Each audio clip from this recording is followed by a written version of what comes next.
ESKOM is not a dead horse. ESKOM is alive. That's why we've got energy.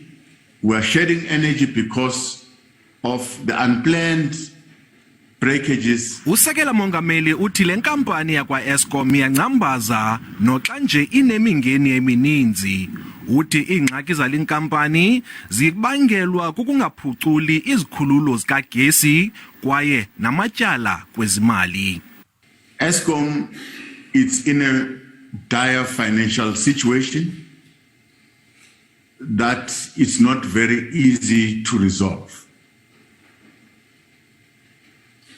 We're looking at a strategic partner that will come with the necessary expertise and skills that can complement ESKOM.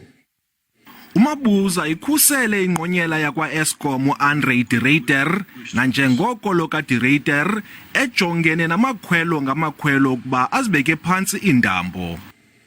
In the person of the CEO, you have got a very good manager there.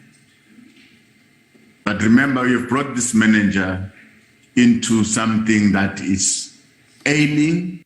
Usekela mongameli uphinde waxinwa ngemibuzo yokuba urhulumente sele ebefumene abantu ababephembelela iintshukumo ezikhatshwa ludlame ngoJulayi KwaZulu-Natal naseGauteng. We all saw the Zuma children on social media calling for this, calling for the unrest, calling for all the problems. And today, you cannot give us one name. More than 18 people have been arrested.